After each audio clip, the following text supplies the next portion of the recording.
हमारे हिंदू धर्म में सठतीला एकादशी का बड़ा ही विशेष महत्व होता है। सठतीला एकादशी के दिन तिल का 6 तरीके से प्रयोग किया जाता है। इस दिन तिल मिश्रित जल से स्नान करना चाहिए, तिल का उपटन लगाना चाहिए, तिल से हवन करना चाहिए। तिल मिश्रित जल का सेवन करने से सारे रोगों का नाश हो जाता है। इसके अलावा तिल का भोजन करने और तिल का दान करने का विधान है। सठतीला एकादशी के दिन तिल का मुख्य रूप से इन 6 तरीके से उपयोग करने पर ही माघ कृष्ण पक्ष की एकादशी को सठतीला एकादशी कहते हैं। इस दिन भगवान विष्णु की पूजा में भी विशेष रूप से तिल का इस्तेमाल किया जाता है। सठतीला एकादशी के दिन भगवान विष्णु की पूजा करने से व्यक्ति की हर मनोकामनाएं पूर्ण होती है और इसे जीवन में वैभव प्राप्त होता है।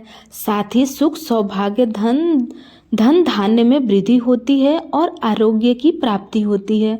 अतः सठतीला एकादशी के दिन इन सब चीज़ों का लाभ पाने के लिए आपको कौन कौन से उपाय करने हैं, आइए जानते हैं। सठतीला एकादशी के दिन आप भगवान विष्णु को नियमित पूजा पाठ करें। अगर आप निरंतर रूप से आर्थिक उन्नति चाहते हैं तो सठतीला एकादशी के दिन स्नान करने से निर्वृत्त होकर आप साफ कपड़े पहनकर तुलसी के पौधे के सामने घी का दीपक जलाएं और ओम नमो भगवते नारायणे नमः का 11 बार मंत्र का जाप करें।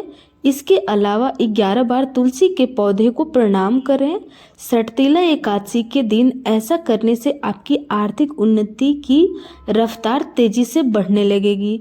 अगर आप लंबे समय से कर्ज के बोझ से परेशान हैं तो सठतीला एकादशी के दिन स्नान आदि के बाद आप पीपल के वृक्ष पर 11 बार कच्चा सूत लपेटते हुए परिक्रमा करें।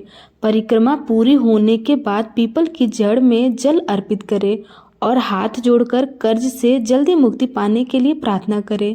इस दिन ऐसा करने से जल्द ही आपके ऊपर से कर्ज का बोझ उतर जाएगा।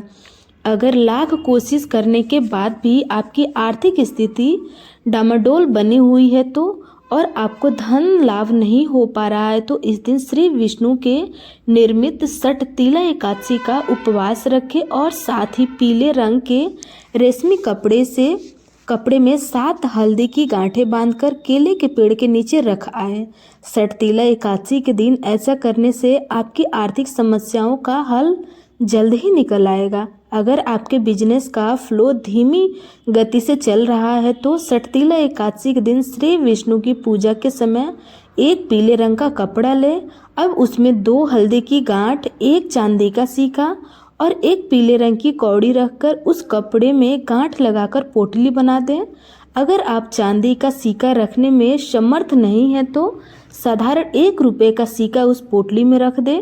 अब उस पोटली को भगवान का आशीर्वाद लेकर अपने धन रखने वाले स्थान पर रख लें। सठतीला एकादशी के दिन ऐसा करने से आपका व्यापार तेजी से चलने लगेगा। इसके अलावा अगर आपके दाम्पत्य जीवन में मधुरता कहीं गायब हो गई हो या आपके रिश्ते की ऊष्मा कम हो गई हो तो सठतीला एकादशी के दिन एक कच्चा जटा वाला नारियल लेकर उसे एक पीले कपड़े में लपेट लें। अब नारियल पर उस कपड़े को मौली की सहायता से बांध दें और श्री विष्णु मंदिर में अर्पित कर दें। इस दिन ऐसा करने से आपके दाम्पत्य जीवन में मधुरता बनी रहेगी और आपके रिश्ते की ऊष्मा भी बहाल होगी। अगर आपके मनपसंद विवाह में लंबे समय से दिक्कत आ रही हो तो सठतीला एकादशी के दिन स्नान आदि के बाद श्री विष्णु और माँ लक्ष्मी की मूर्ति का फोटो के आगे बैठकर भगवान के इस मंत्र का एक माला यानी 108 बार जाप करें। इस मंत्र है ओम लक्ष्मी नारायणे नमः। इस मंत्र जाप से के बाद हाथ जोड़कर श्री विष्णु और माँ लक्ष्मी से अपने मनपसंद विवाह की सफलता के लिए प्रार्थना करनी चाहिए। सठतीला एकादशी के दिन इस प्रकार मंत्र जाप और प्रार्थना करने से आपके मनपसंद विवाह में आ रही परेशानी का हल जल्दी निकलेगा। अगर आपको लंबे समय से अच्छी नौकरी नहीं मिल पा रही है या आपका प्रमोशन किसी कारण से अटका हुआ है तो सठतीला एकादशी के दिन एक कच्चे मिट्टी के घड़े में गेहूं भरकर उस पर ढक्कन लगाकर घड़े को किसी सुपात्र ब्राह्मण को दान कर दे और अपने बेहतरी के लिए उनके पैर छूकर आशीर्वाद ले। इस तरह ऐसा करने से आपको जल्दी अच्छी नौकरी मिलेगी और आपके प्रमोशन में आ रही परेशानियां भी जल्द दूर हो जाएगी। यदि आप अपने करियर की बेहतरी के लिए या अपने बिजनेस को एक नए मुकाम तक लाने के लिए सटतिला एकादशी वाले दिन एक पीपल का पत्ता लेकर उस पर हल्दी से स्वास्तिक का चिन्ह बनाएं और भगवान के चरणों में ओम नमो भगवते नारायण नमः कहते हुए अर्पित कर दे। साथ ही किसी पीले रंग की मिठाई का भोग लगाएं। अगर मिठाई का भोग नहीं लगा सकते हैं तो केले का फल चढ़ा दें। सटतिला एकादशी के दिन ऐसा करने से आपके करियर की अच्छी शुरुआत होगी और बिजनेस में आपको मनचाहा मुकाम हासिल होगा।